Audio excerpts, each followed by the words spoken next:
हरे कृष्णा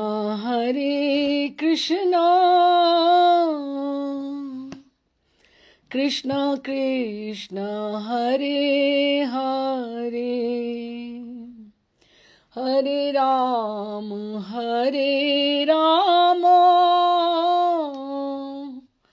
राम राम हरे हरे हरे कृष्णा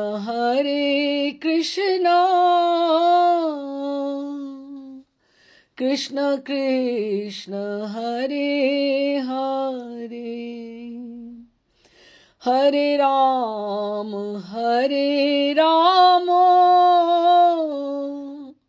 राम राम हरे हरे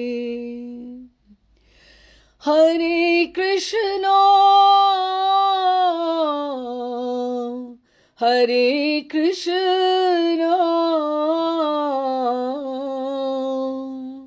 कृष्ण कृष्ण हरे हरे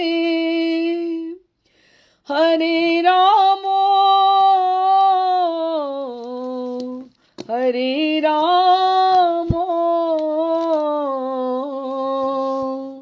राम राम हरे हरे हरे कृष्णा कृष्ण कृष्ण हरे हरे हरे राम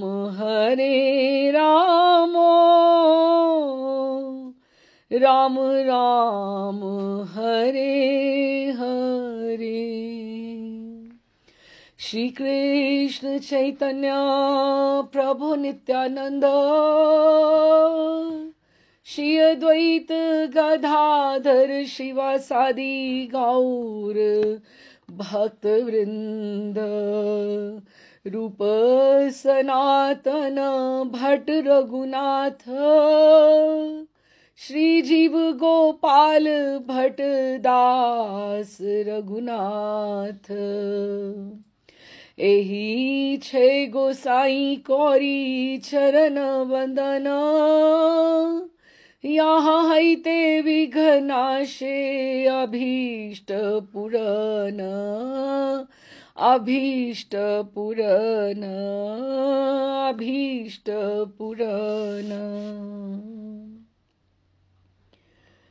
हमने 19 नरोत्तम ठाकुर जी के पद कर लिया है, तो आज हम कोशिश करके 20 और 21वां हम करते हैं, और यही दो अब बचे हैं पद जिसमें हमें फिर डांट थोड़ी पड़ने वाली है। जितने भी तक हमने पढ़े हैं तो इसमें सब में वैष्णव संघ, गौरांग महाप्रभु का आश्रय, निताई चांद का आश्रय और ये सब वैष्णव संघ के ऊपर बहुत दिया है।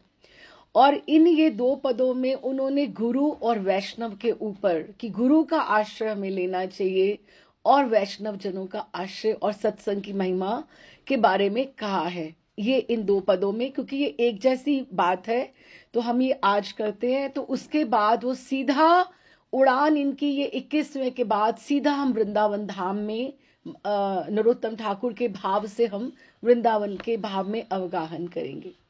पहले इसका गायन कर लेते हैं। की रूपे पाइव सेवा मुई दुराचार, श्री गुरु वैष्णवे रतीना हैले आमार, विशेष मायाते मन मगन होइल, वैष्णवे ते लेश मात्र रति ना जन्मिल, गले फांस देते फिरे माया से पिशाची, विषय भूलिया अंध हेनु दीवानीशी, इहारे कोरिया जय छाड़ा न जाए, साधु कृपा बिना और नाही क उपाय। आदोष दर्शी प्रभु पतित उधार, ए बार नरोत्तमे कर निस्तार, कर निस्तार, कर निस्तार। 3 बार किसी बात को कहो तो वो पक्की हो जाती है। तो ये आखिरी वाली जो लाइन है, ए बार नरोत्तमे कर निस्तार, कि इस ए बार, इस जन्म में नरोत्तम ठाकुर कह रहे हैं कि आप मेरा उद्धार कीजिए। ए बार अर्थात इसी जन्म में, मुझे और वापस पुनः इस आवागमन के चक्कर में नहीं आना है। तो ये जो आखिरी लाइन है इसकी, इसमें बहुत बल है, इसीलिए मैंने इसका 3 बार गान किया कि पक्की हो जाए 3 बार कहने से। अच्छा जी, तो अभी ये जो है की रूपे पाइव सेवा मुई दुराचार, की रूपे, रूपे अर्थात किस प्रकार, किस तरह, रूपे किस तरह से, किस तरह से पाइव सेवा कि मुझे, मुई अर्थात मुई, दुराचार मैं दुराचारी हूं। नरोत्तम ठाकुर में ये उत्कट चाहना हो रही है कि वो बार बार अपने आप को दुराचारी कहकर, अपने आप में इतनी उनकी दैन्यता और विनम्रता है कि अंतरंग पार्षद होने के पश्चात भी वो अपने आप को दुराचारी कह रहे हैं। कि ये हमें जीव साधकों को, वैसे तो हम सोचें कि नरोत्तम ठाकुर का अगर एक ही पद मंजरी स्वरूप को प्राप्त करने के लिए काफी है, एक ही पद अगर हम रोज याद करके एक ही पद अगर का गान करें तो उसमें इतना बल है कि वो हमें आगे तक लेके जा सकता है, इतना सक्षम है कि वो प्रियालाल जी का हमें मंजरी का स्वरूप दे सकता है। लेकिन बार बार इसका गान, बार बार गुणगान रोज रोज करने का, और छोटी सी प्रार्थना है, हमें इसमें से कुछ ना कुछ पद पदावली हमें स्मरण होनी चाहिए जो हमें रुचिकर लगे, और उसका गान होना चाहिए ठाकुर जी के समक्ष। की रूपे पाइव सेवा मुई दुराचार, मुझे आप बताइए हे ठाकुर, मेरे जैसे दुराचारी को किस प्रकार से पाइव सेवा, सेवा कैसे मिलेगी। अब आप देखिए, जो सेवा ही लक्ष्य है, सेवा ही लक्ष्य है, कि ये नहीं है कि ठाकुर जी से बोलें कि हम भजन हम करते हैं कि हमारा भजन कब होगा, हमारा वास कब होगा। लेकिन भजन और वास करने का अर्थ यही है, सेवा सेवा सेवा, और सेवा का फल और सेवा है। सेवा करने से क्या होता है कि हम किसी को इतना हमने ऋणी कर दिया कि वो उसको समझ ना आए मैं इसको अब क्या दूं, और ठाकुर जी भी ऋणी हो जाते हैं कि एक बार सेवा मिल गई तो उसका फल ये तो मांगने से साधक मेरे से रहा कुछ नहीं मांगेगा, तो उसके पश्चात में उसको और सेवा मुझे देनी पड़ेगी। की रूपे पाइव सेवा मुई दुराचार, क्यों? क्योंकि श्री गुरु वैष्णव रति न होइले आमार। अब ये लाइंस में उन्होंने एक बात सार बात कर दी कि अगर सेवा पाना चाहते हो तो केवल और केवल गुरु की सेवा करो पहले, और वैष्णव की सेवा करो, सत्संग करो। अब देखिए ना, गुरु की सेवा हम कैसे कर सकते हैं। हम लोग बहुत बार सोचते हैं कि गुरु का हमें प्रत्यक्ष रूप में, क्योंकि गुरु जो है हमारे प्रचार के लिए, उस कार्य के लिए आए हैं, अपने कर्म बंधन से नहीं अवतरित हुए हैं, वो हमें लेने आए हैं, हम लोगों को जीवों के उद्धार के लिए आए हैं। तो उनकी वाणी का संग, उनका निर्देश, अगर हम पर्सनल उनसे ये बातें सब करें तो हम उनके टाइम का हर्ज कर रहे हैं, उनके टाइम, क्योंकि उनका टाइम बहुत कीमती है। उन्होंने उतने टाइम में कितनों का उद्धार करना है, कितना कार्यभार उनके ऊपर होता है। तो गुरु की वाणी और उनके उपदेश जो है, जैसे रामदास बाबा के भी उपदेश लिखे गए हैं, ऐसे मदन टेर महाराज जी के प्रेमानंद महाराज जी के भी गए हैं। इस तरह से होना चाहिए कि गुरुओं के आचार्यों की जिस तरह से आजकल थॉट्स आती हैं, पुंडरीक महाराज जी की आती हैं, बड़े महाराज जी की आती हैं, कि इस तरह से होनी चाहिए कि ये हमें रोज रोज एक ही जैसे बूस्टर डोज होती है कि हमें इस तरह से उनका आज उपदेश है, और वो जो हमें कहना चाहते हैं हमें उसको रिसीव करना चाहिए, वो किसी के माध्यम से हमें वो बता रहे हैं।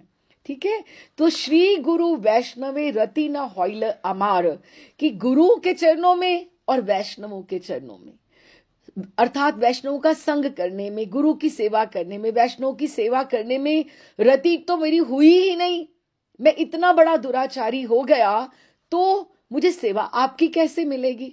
तो अब अगर हम इसको रिवर्ट करके देखें कि अगर हमें गुरु और वैष्णव की सेवा मिल जाए तो अगर उसमें हमारी रति हो जाए, रति अर्थात प्रीति पूर्वक, कंपल्शन नहीं होना चाहिए, प्यार से, स्नेह से ठाकुर जी की सेवा करनी, वैष्णवों की सेवा करनी, गुरुजन की सेवा करनी, रति उसमें रति प्रेम को बोलते हैं, प्रीति पूर्वक। तो अगर ये हो जाए तो इसी रूप से हम चाहे दुराचारी हो, जैसे मर्जी हो, तो अगर हमारी इसमें रति हो जाए तो हमें ठाकुर जी की सेवा भी मिल सकती है। इसको अगर हमने रिवर्ट करके हम देख लें तो उन्होंने यही कहा कि रूपे पाइल सेवा मुई दुराचार, की मेरी किस तरह से होगी। कि अभी देखिए राधा माधव, उन्होंने यही कहा कि सेवा कैसे मुझे मिलेगी। इसका मतलब तो ये हो गया ना, ठाकुर जी की सेवा ही हमारा लक्ष्य है। जब उन्होंने ये बात कही तो सेवा ही लक्ष्य है, और उसका साधन भी हमें बता दिया कि राधा माधव की सेवा ही शुद्ध जीव की परम काम्य संपदा है, कि हम बेस्ट से बेस्ट क्या प्राप्त करना चाहते हैं, ये हमारी सेवा है। ठीक है, अनादि काल से कितनी योनियों से भटकता जीव जो कृष्ण के बहिर्मुख उनकी तरफ पीठ करके चल रहा है, माया में बधा हुआ, भगवान की सेवा को भूलकर वो पूरी मटेरियल वर्ल्ड में रूप रस गंध आदि विषयों में लगकर अनादि काल से कर्म बाध्य दिशा में संसार का रोग भोगता घूम रहा है, और वे भगवान की सेवा पाकर धन्य धन्य हो जाता है। इसीलिए श्री हरि ने अपनी साक्षात जो करुणा है वो गुरु के रूप में और वैष्णव की मूर्ति के रूप में उन्होंने दे दी है, कि ताकि वो उनकी अगर कोई सेवा करे, वो संसार में विचरण कर रहे हैं गुरु रूप में और वैष्णव के रूप में, संतों के रूप में, साधुओं के रूप में, अच्छे सत्संगियों के रूप में, तो अगर कोई उनको कर सकता है अवेल, तो we are the best, we are most fortunate अगर हमें इस तरह की डायरेक्ट सेवा मिल जाए। जो लोग भगवत भक्ति युक्त जीवन प्राप्त करके चिर कृतार्थ होना चाहते हैं, उनके लिए भगवान के करुणा घन विग्रह, उनके ठाकुर जी के विग्रह कौन है? गुरु हैं और महाभागवत वैष्णव हैं। उनकी सेवा तथा उनके चरण कमलों में रति नितांत आवश्यक है। इसीलिए वो कह रहे हैं कि हमें सबसे पहले संतों का संग, और हमें संतों के संग के अतिरिक्त हमें गुरुजनों के हमें आश्रय में उनका रहना चाहिए। उसके पश्चात अगली पंक्तियों में कहते हैं, विशेष माया ते मन मगन होइल, वैष्णवे ते लेश मात्र रति ना जन्मिल। अच्छा, अब होना तो ये चाहिए था कि मुझे सेवा के लिए मुझे गुरु और वैष्णव में होना चाहिए था, लेकिन हुआ क्या? विशेष माया थे। अब ये जो विशेष माया क्या है? ये हमारा जो कर्म बंधन है, संसार के बंधन है, हमारी जो रुचियां हैं, वो उसमें हमारा मन जो है, हमें माया ने हमें बांधा हुआ, इतना मग्न हो गया कि हमारे लिए सबसे आवश्यक था गुरु और वैष्णव की सेवा, और उसमें लेश मात्र वैष्णवे ते लेश मात्र रति, मेरे मन में रति उनके प्रति प्राप्त ही नहीं हुई। इसमें हमें एक मिनट भी नहीं सोचना कि हमें, हमारे अगर गुरुजी पधार गए, कोई कहीं नहीं जाता, प्रभुपाद भी यही हैं, हमारे बड़े महाराज भी यही हैं, हमारे गोस्वामी गण भी यही हैं, भाई जी भी यही है, राधा बाबा भी यही है, लेकिन हमारी पुकार में, हमारी उसमें कमियां हैं, हमारे भजन में जो हम उनको प्राप्त नहीं। तो वो आके, हमने कितने प्रसंग ऐसे सुने हैं जहां आके सनातन गोस्वामी पाद ने आकर ललिता सखी जी के साथ आकर निर्देश दिया है। सबको निर्देश देते हैं, हमारी पुकार में इतना दम होना चाहिए। तो उन्होंने कहा कि उनमें मेरी रुचि बिल्कुल ही नहीं हुई, विशेष माया में मैं मगन हो गया। अब ये विशेष माया क्या है? ये ऐसी माया है, अर्थात जीव अपनी शक्ति से इसका ओर छोड़ नहीं पा सकता। अगर हम चाहें कि हम माया के बंधन से मुक्त हो जाएं तो नहीं हो सकते हैं, क्योंकि ये माया ठाकुर जी की फैलाई हुई है। अब जैसे कोई ऐसी शक्ति हो जो भगवान की हो, तो उसको पार पाना क्या जीव के लिए संभव होगा? बिल्कुल नहीं होगा। क्यों? ये ऐसी माया है। भगवान अपने श्री मुख से कहते हैं, देवी हैषा गुणमयी मम माया दुरत्या मामेव ये प्रपद्यन्ते माया मेताम तरंती ते। ये गीता में लिखा गया है 7वें अध्याय में कि हे अर्जुन, मेरी ये जीव मोहिनी गुणमयी जो ये माया है, अति दुर्तिक्रमणीय है। जो लोग मेरा आश्रय ग्रहण करते हैं, अब ये बात आती है कि मायापति का अगर हम आश्रय ले लें तो हमें माया सपोर्ट करेगी, लेकिन अगर हम ठाकुर जी से विमुख होके चलेंगे तो माया भी हमें और भटकाएगी कि तू इधर गया ना, अब मैं तुझे इधर और भगाता हूं। तो हमें, अगर हम मायापति का आश्रय ले लेते हैं, ठाकुर जी अपने वचनों में, वाणी में ये कह रहे हैं भगवत गीता में, भगवान के चरणों में अगर तुम्हारी उन्मुखता हो, अर्थात अगर हम ठाकुर जी की तरफ देखते हैं, प्रीति करते हैं, शरणागति लेते हैं, तो इसके लिए भगवान की हमें करुणा चाहिए। ये करुणा भगवान ने अपने हाथ में नहीं रखी, उन्होंने पोटलियां बांध के अपनी करुणा को वैष्णवों के माध्यम से, गुरुजनों के माध्यम से धरती पर अवतरण करा दिया है। तो अगर हम गुरुओं के आश्रय लेंगे, गुरु के चरणारविंद में हम उनकी सेवा करेंगे, बहुत भाग्यवान है जो सेवा कर पा रहे हैं। और वैष्णवों का संग जो करेंगे, उनकी नजरों में आ जाए, उनकी दृष्टि में अगर आ जाए, तो ये करुणा भगवान, ये जो सेवा है सीधी भगवान को पहुंच रही है। तो इसलिए भक्तों में अवस्थान करने वाली वो भगवान की वे करुणा भक्तों की कृपा को वाहन बनाकर ही जीवों में संक्रमित होती है, स्वतंत्र रूप से नहीं होती है। कि ठाकुर जी हमें, जैसे हमें कोई सिलेबस के थ्रू आना पड़ता है, अब अगर हमने कोई डिग्री लेनी है, अगर हमने कोई एग्जामिनेशन पास करना है, तो we'll have to work through via media, हमें करना पड़ेगा। तो इसलिए एक परंपरा से, एक गुरु, एक आचार्य से मैं शरणागति होकर वैष्णवों का संग करते करते धीरे धीरे गुरु की आश्रय में हमें आगे बढ़ना पड़ेगा, तो हमें ठाकुर जी की करुणा प्राप्त होगी। तो ऐसे क्या बोला, विशेष माया ते मन मगन होइला, कि यहां ये जो विशेष माया में मेरा मन ये जो मगन हो गया, मटीरियलिस्टिक प्लेजर्स में, मेरा मायापति में के चरणों में रुचि होनी चाहिए थी। और वैष्णवे ते लेश मात्र रति ना जन्मिल, कि मैंने भगवत संग तो किया ही नहीं। भगवत संग आजकल तो यूट्यूब भरा पड़ा है, सब जगह पे प्रवचन हो रहे हैं, हम जब चाहें, अब हमें रुचि क्रिएट करनी है ना, अपने आप प्रयास थोड़ा तो करना ही पड़ेगा, हमें प्रायोरिटीज अपनी सेट करनी पड़ेंगी कि हमें किधर देखना है, किधर मुड़ना है।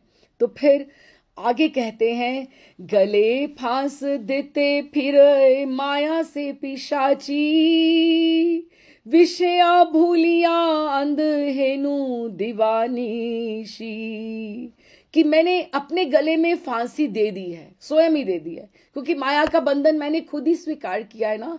तो गले में मैंने स्वयं ही फांसी देकर, फिर जैसे माया से पिशाची, कि जैसे क्या होता है कि दिन रात मैं माया के जब बंधन में जब बंध गया हूं, तो जैसे किसी के ऊपर पिशाच सवार हो जाता है, तो वो फिर उसी की भाषा बोलता है, वही सब बातें दिमाग में आती हैं, वही सब वाइब्रेशंस आती हैं, तो वो आपको भटकाता रहता है। तो माया को पिशाची बोला है, लेकिन माया कृपा भी बन सकती है।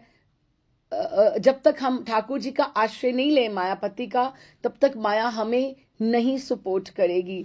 तो इसलिए इन्होंने कहा कि देखिए, अहर्निश मतलब दिन रात्रि, शब्द स्पर्श, ये जो व्यवहारिक जगत के जो विषय हैं और धन संपदा आदि में स्वयं को भूलकर हम अंधे हो गए हैं। क्या? सब जानबूझकर विषय भूलिया अंध हेनु, विषयों में हम अपने आप को भूलकर अंधे हो गए हैं। तो इस तरह से हमारी स्वयं को भूलकर कि हमारा स्वरूप क्या है, हम कौन हैं, किस कार्य से इस जगत में आए हैं, अर्थात कृष्ण भक्ति और प्रेम, इन सब वस्तुओं को देखने या अनुभव करने की सामर्थ्य ही अपने खो दी है। कि हम एक बार सोचे तो सही, जो भगवत गीता के जो बेसिक क्वेश्चंस हैं वो तो यही है ना, what is the purpose of my life, who I am, मैं कौन हूं, इस जगत में क्यों आया हूं, या मेरा पिछला कर्म, या किस तरह से कर्म बंधन होता है, ये सारे के सारे जो क्वेश्चंस हैं उसके आंसर्स तो हमें ढूंढने ही पड़ेंगे। लेकिन माया में हम अंध होकर हम इधर उधर भटकते रहते हैं, बल्कि अपनी स्वरूप की उपलब्धि नहीं, देहावेश में मत हो गए कि इस देह के संबंध को इतना ऊपर कर लेते हैं कि उसी में हम भटकते रहते हैं। फल स्वरूप माया पिशाचिनी नाना प्रकार के छल कर गले में फांसी लगाकर हत्या करने के लिए हमारी चारों ओर घूम रही है, कि वो हमें और तड़पा रही है, और थोड़ा सा सुयोग पाते ही हो हमें काल आकर हमें दबोच लेगा। जिस तरह से ये लिखा है, इहारे करिया जया छड़ाना ना जाए, कि अब मैं क्या करूं। अब ये सिंपली है कि बंदा, कोई साधक, कोई जीव ऐसे सोचे, अब मैं क्या करूं, बस हेल्पलेस हो गया हूं।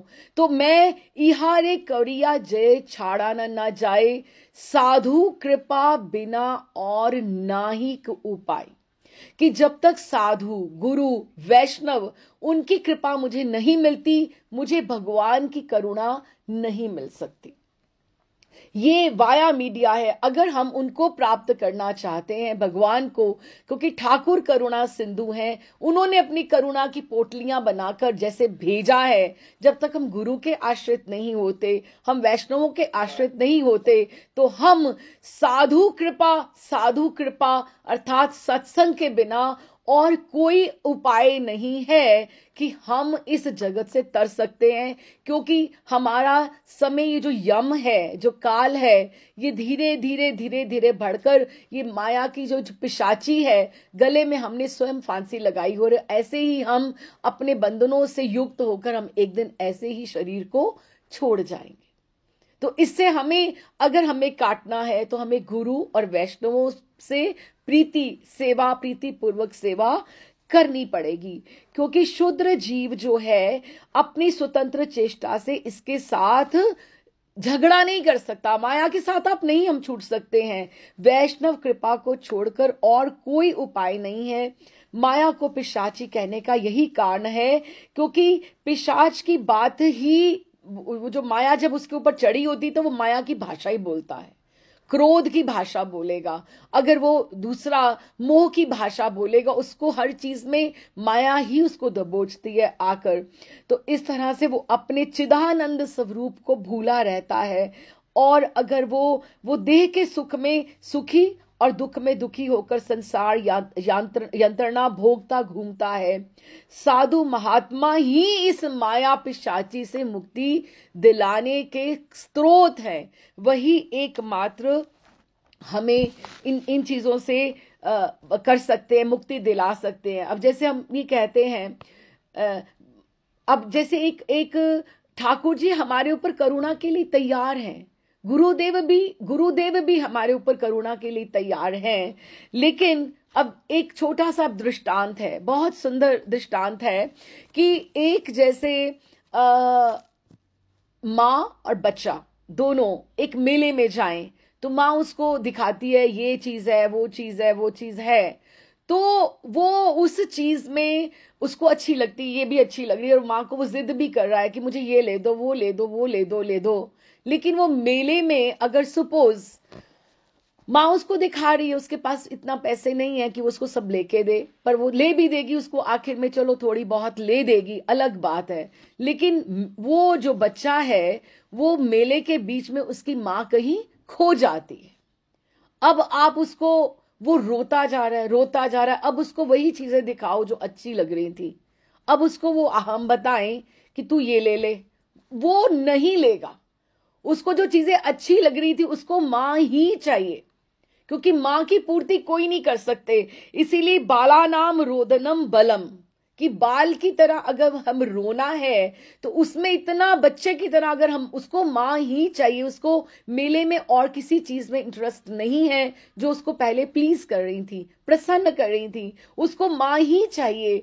तो इसी तरह से हमारी प्रार्थना में अगर, जैसे बच्चे की प्रार्थना में हम सरल सहज होकर बच्चे की तरह अगर अपनी प्रार्थना में अगर हम पुकार लेकर आए, रोना लेकर आए, रोना गाना क्रंदन करना ही भक्ति है, यही ठाकुर जी से प्रीति है। क्योंकि अगर हम किसी के लिए रोते, आंसू ऐसे ही नहीं आते हैं, जिसके लिए आंसू आते हैं उससे कोई संबंध होता है, हम संबंध स्थापित करें, हम पहले हम समझें कि हम उनसे बिछड़े हुए हैं, हम अलग हो गए हैं, तो ही तो हम इस मेले के जगत में हम हर चीज को देखकर प्रसन्न हो रहे हैं। हमारे साथ स्थिति ये हो रही है कि हम इस सुविधाओं को हम इंजॉय कर रहे हैं, हम ये सोच ही नहीं रहे हम अपनी मां से बिछड़ गए। अगर हम ये पुकार लेकर आएंगे अपनी अपनी प्रार्थना में, तो ही ठाकुर जी हमारे गुरु, ठाकुर जी गुरु के रूप में हमारे पास, ठाकुर जी गुरु को हमारे पास भेजेंगे कि तुम जाओ और उसके ऊपर करुणा तुम करो। क्योंकि भगवान हमसे मिले हुए हैं, भगवान हमसे अलग नहीं है, वो हमें पल पल देख रहे हैं। लेकिन हमारी संसार को भोगने की जो इच्छाएं हैं वही हैं डिजायर्स जो हमें ठाकुर जी से अलग की हुई हैं। केवल प्रारब्ध कर्म तो अपने हिसाब से चलेगा, केवल केवल और केवल एक भगवत प्राप्ति है जो हम अपने प्रयास से कर सकते हैं। ये कहीं नहीं लिखा कि हम इतना भजन आज माला कर लेंगे, माला के लिए माला तो करनी ही पड़ेगी ना, बैठना तो फिर वो बैठना ही पड़ेगा।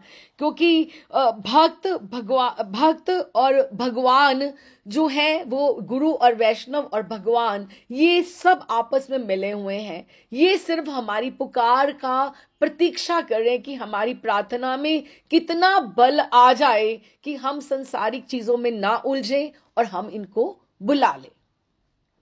तो इस तरह से वो आया इसमें कि गले वैष्णवे गले फांस देते फिर माया से पिशाची, विषया भूलिए अंध, कि हमने विषयों में हम भूलकर अंधे के समान, हेनु दिवा निशी, दिवा दिन और निशी रात्रि, रात्रि दिन, रात्रि दिन, ऐसे ही साइकिल पूरा का पूरा चल रहा है और हम माया में उलझते जा रहे हैं। इहारे कौरिया जय छड़ान ना जाए। अब मुझे समझ नहीं आ रहा इहारे करिया कि मैं क्या करूं, मुझसे इस स्थिति में कुछ बन ही नहीं पा रहा है, मैं कुछ कर ही नहीं पा रहा हूं। और मुझे यही लग रहा है साधु कृपा बिना और नाहिक उपाय, कि मेरे लिए साधु की कृपा, वैष्णव और गुरुजन की कृपा के बिना, और कृपा हमारे पास सबसे पहले श्रवण के माध्यम से आती है, सुनने के माध्यम से आती है, दर्शन के माध्यम से आती है, और साधु कृपा हमें और कोई उपाय नहीं मुझे जान पड़ता जो मेरे लिए संभव हो। अदोष दर्शी प्रभु पतित उधार, ए बार नरो तमे कर निस्तार। देखो, पहली पंक्ति में उन्होंने मुई दुराचार, अपने आप को बहुत दुराचारी माना, और ठाकुर जी को आखिरी पंक्तियों में उन्होंने बोला अदोषदर्शी, कि आप तो इतने पतित पावन हो कि आप तो किसी के दोष भी नहीं देखते हो, आप मेरे क्यों दोष देख रहे हैं कि मेरे में इतना दुराचार है या मैं इतना अच्छा नहीं हूं। ये हमारे को साधकों को वो प्रार्थना करना सिखा रहे हैं, प्रभु पतित उद्धार, कि आप तो पतित पावन हो, आप तो करुणा सागर हो, आप अपनी करुणा की तरफ ध्यान कीजिए। ए बार नरोत्तम में करही निस्तार, ये आपको शब्द बहुत बार पहले भी हमने पढ़ा है। ए बार, इसी जन्म में, इसी जन्म में, इसी जन्म में नरोत्तम करह निस्तार, कि नरोत्तम को आप ऊपर उभार लीजिए, कि मैं बार बार पुनः पुनः माता के गर्भ से जन्म नहीं लेना चाहता, और मैं पुनः पुनः इस संसार के आवागमन के चक्र में, भवसागर में नहीं आना चाहता। तो एक बार नरोत्तम आपसे प्रार्थना कर रहे हैं कि आप मुझे आप पार कीजिए इसी जन्म में। तो इस पद में हमने तो उन्होंने खुद पहले कहा कि मुझ में बहुत दोष हैं, लेकिन मेरे दोषों के ऊपर आप दृष्टिपात करोगे तो मेरी कभी गति नहीं होगी, निस्तार नहीं होगा। आप अदोषदर्शी हो, आप पतित पावन हो, आप मेरे दोष मत देखिए, और प्रभु दोष युक्त व्यक्ति का भी उद्धार करने में आप सर्वसमर्थ हो। इसलिए अहेतु की कृपा करके इस पतित जीव का निस्तार कीजिए। हे पतित उद्धार प्रभु, हे पतित पावन प्रभु, इस बार आपने मुझे यहां तक पहुंचाया है, तो आप मेरा कल्याण कीजिए। मैं आपसे करबद्ध होकर प्रार्थना करता हूं कि जिसने सेवा करना सीख लिया, अब हमें इस ग्रंथ से हमें एसेंस क्या मिलता है, हमें एसेंस इसमें ये मिला कि माया को हम जीत नहीं सकते हैं जब तक हम मायापति की शरण नहीं लेंगे, और ठाकुर जी की शरण लेने के पश्चात हमें गुरु और वैष्णव और सत्संग करना ही पड़ेगा, तभी उनकी करुणा हमारे साथ जुड़ेगी। हमें उसके अतिरिक्त और हमारे लिए कोई और उपाय नहीं है। अगर हम एक बार हमारे में करुणा आ गई तो हमारे से करुणा सिंधु दूर नहीं है। अगर अगर हमारे में रुदन आ गया तो ठाकुर कैसे किसी के दरवाजे के ऊपर कोई रो रहा हो तो आप क्या शांति से बैठोगे क्या? हमारे स्वाभाविक ही हम सोचें कि कभी कभी ऐसे लगता है कि बाहर कोई रो रहा है तो हम एक बार देख आए कि कोई परेशान है, तो आपके मन में करुणा आ जाती है। तो अगर आप ठाकुर के प्रियालाल जी के घर में या प्रियालाल जी के आप आश्रित होकर अगर आप रोते हो, आपकी पुकार आती है, तो आपको लगता है वो सुन नहीं रहे हैं क्या? वो बिल्कुल आपको श्रवण कर रहे हैं।